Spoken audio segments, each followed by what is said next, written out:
Welcome back. आपको बताएं, फैसलाबाद में आलमी योम हाजमा के मौका पर प्रेस क्लब में माहिर मुआयदा डॉक्टर इरफान और दीगर माहिरीन सेहत ने अहम प्रेस कॉन्फ्रेंस से खिताब किया। उन्होंने हाजमे से मसाइल, एहतियाती तदाबीर और आगाही की अहमियत पर रोशनी डाली।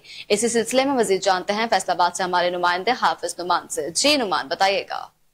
आज आलमी दिन था हाजमा के हिसाब से, और यहाँ प्रेस क्लब में एक बड़ा अहम प्रेस कॉन्फ्रेंस हुई जिसमें फैसलाबाद के बड़े डॉक्टर्स का पैनल मौजूद था, जिसको हेड कर रहे थे डॉक्टर इरफान। हम उनसे बात करते। डॉक्टर साहब, आज आपने आए, बड़ी अच्छी आपने चीज़ें बताई आज के दिन के हिसाब से। अच्छा डॉक्टर साहब, ये जदीद तर्ज ज़िंदगी है जिसमें हमारी नौजवान नस्ल है, वो ज़्यादातर बैठती है और रात में काम करती है और फास्ट फूड पे, तो डॉक्टर साहब उनको क्या सजेस्ट करेंगे कि कैसे वो अपनी लाइफ को बेहतर करें और ये इस बीमारी से निकलें?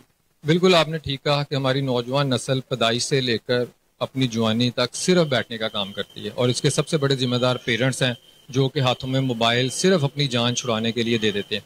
अब इसकी वजह से क्या हो रहा है? इसकी वजह से वर्जिश तर्क हो रही है, वेट में इजाफा हो रहा है। अब ये दोनों चीजें मैदे की खराबी का बाइस बन रही हैं। अब जरूरत इस अमर की है कि हम अपनी नौजवान नस्ल में इस बात को उजागर करें कि वो रोज एक्सरसाइज करें, कोई भी बाजार से चीज लानी हो तो पैदल जाएं, वर्जिश करें, अपने वजन को कम करें, और खास तौर पर सिगरेट, हुक्का और शीशे का इस्तेमाल तर्क कर दें।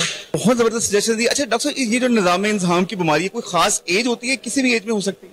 ये बीमारी 10 साल से लेकर 90 साल की उम्र तक किसी भी शख्स को हो जाती है, और अब बदकिस्मती से हमारे 5 साल के बच्चों को भी मैदे की बीमारी है। तो इस वजह से हर एज के लोगों को चाहिए कि फास्ट फूड और कोल्ड ड्रिंक इसका इस्तेमाल तर्क